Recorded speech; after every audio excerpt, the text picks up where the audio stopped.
હા નમસ્તે સર. ભાઈ જાજા ફોન હતા તમારો મિસ કોલ થઈ ગયો તો હવે વારો આવ્યો. ગ્રુપ વિગત નહીં આપતા એટલે ગ્રુપમાં મૂકવો હોય ખબર પડે. બોલો શું ઇસ્યુ હતો? હવે સાહેબ મારે છે ને જમીન છે મેં મારા સસરા પાસેથી લીધેલી છે. બરોબર છે. હવે 3 સર્વે નંબર. હા વેચાતી. ના વેચાતી. ઓકે. તો હવે એમાં એની અલગ અલગ ટર્મમાં નામ છે બધા એના ફેમિલી મેમ્બરના. હવે મેં જે જમીન લીધી છે ને એમાં મારે સાસુનું ને મારા સારાનું નામ છે. બરોબર છે. હાલમાં છે. હા ને દસ્તાવેજ કરવાની શું જરૂર હતી? પહેલા દસ્તાવેજની જરૂર નહીં. તમારા મિસિસ નું સીધું નામ ચડે એનું હક કમી કરાવી નાખો તો સ્ટેમ્પ ડ્યુટી બચે ને. એટલે હજી કઈ કર્યું નથી એમને જ છે. તમને સ્ટેમ્પ ડ્યુટી બચવાનો રસ્તો બતાવું.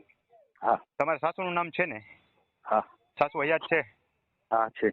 તમારા મિસિસ ની સીધું નામ ચડાવી દો અંદર. એકવાર હક કમી થઈ ગયું હોય તો પણ ચડી શકશે. હા બરાબર. એટલે એનું નામ ચડાવી દો અને ઓલાને કોઈનો વિરોધ નથી એ બતાવી દો. એટલે પછી એના હક કમી કરી નાખે એટલે તમારી સ્ટેમ્પ ડ્યુટી બચી ગઈ. તમારા મિસિસ ના નામે જગ્યા આવી ગઈ.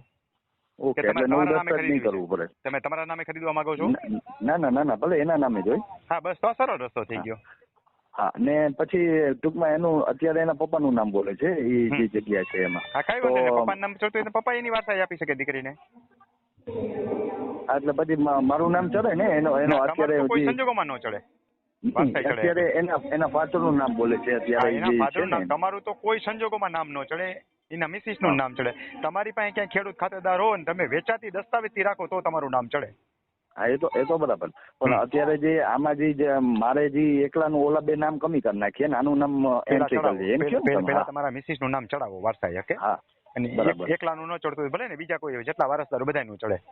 હા. પછી સહમત તો છે ને? ડિસ્પ્યુટ મેટર થાય એવું નથી ને? ના. બસ તો ઘર મેળે થતું હોય તો સ્ટેમ્પ ડ્યુટી બચે. ફરીને આખી વાત રિપીટ કરી દઉં. તમારા હા વારસાઈ ચડાવીને બાકીના હક કમી કરી નાખે. હા બરાબર. ને પછી મારા છોકરાઓનું નામ ચડી જાય એના ઉપર ચડી તમારું નો ચડે. છોકરાનું નામ તો ચડે. એ તરત જ તમારા મિસિસ ના નામે થઈ જાય. મિસિસ ના નામે થઈ જાય એકલા નામે. એટલે તમે તમારા મિસિસ ની વારસાઈ ચડાવી દો. તમારા મિસિસ ને હક કમી કરવું હોય તો હક કમી કરી નાખો. એટલે છોકરાને એક સુવાંગ નામે થઈ ગઈ. ભાગ પાડો હોય તો ભાગ પાડી નાખો. બધું થઈ જાય.